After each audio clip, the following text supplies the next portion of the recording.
Realme C35 এই ফোনটা বাংলাদেশে লঞ্চ করে দিয়েছে এবং এই ফোনটার লুকিং এ যেটা রাখছে সেটা অবিশ্বাস্য একটা ডিজাইন। যেমন আইফোনের একদম হুবহু আইফোনকে কপি করছে। আইফোনের সাইজটা একটু ছোট, কিন্তু এটার সাইজটা একটু বড়, মানে যেটাকে বলা যেতে পারে গরিবের আইফোন।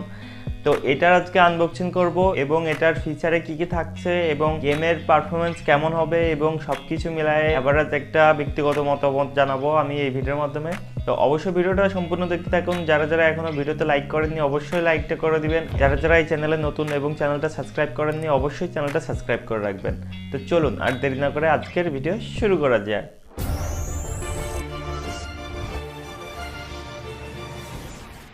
Realme C35 এই ফোনটাই এখন আনবক্সিং করতেছি।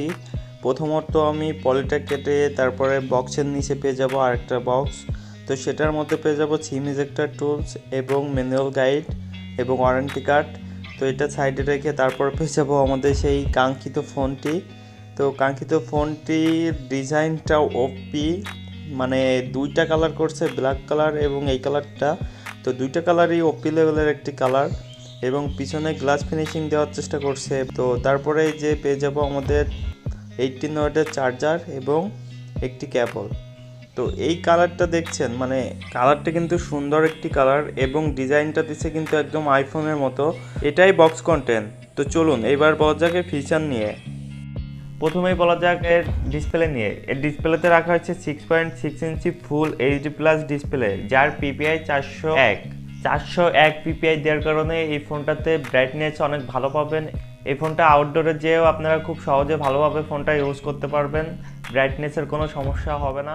এবার আসা যাক এর ক্যামেরাতে ট্রিপল ক্যামেরা ব্যবহার করা হয়েছে এবং মেন ক্যামেরাতে রাখা হয়েছে 50 মেগাপিক্সেল এবং 2 মেগাপিক্সেল প্লাস 0.3 মেগাপিক্সেল এবং সেলফি ক্যামেরাতে রাখা হয়েছে 8 মেগাপিক্সেল। আমার কাছে মনে হয়েছে এখানে 8 মেগাপিক্সেল না দিয়ে 13 মেগাপিক্সেল দিলে একটু ভালো হইতো। তাছাড়াও এই ফোনটার নচ কাট আউট দেওয়ার কারণে হয়তোবা দাম হিসাবে আমার কাছে একটু কেমন মনে হয়েছে, কিন্তু এর ব্যাক সাইডটা দেখতে গেলে এভারেজ অনেক ভালো লাগছে, যেটা গ্লাসি ফিনিশ।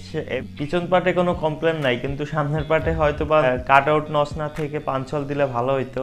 এবার আছে যে ব্যাটারি সেকশনে। এর ব্যাটারিতে রাখা হয়েছে 5000 ব্যাটারি অ্যাম্পিয়ার এবং 18 ওয়াটের চার্জার। এই ফোনটার 5000 ব্যাটারি অ্যাম্পিয়ার ফুল চার্জ করতে 1 ঘন্টা 40 মিনিট থেকে 50 মিনিট মতো সময় লাগবে। এবার আসা যাক এর পারফরমেন্সে।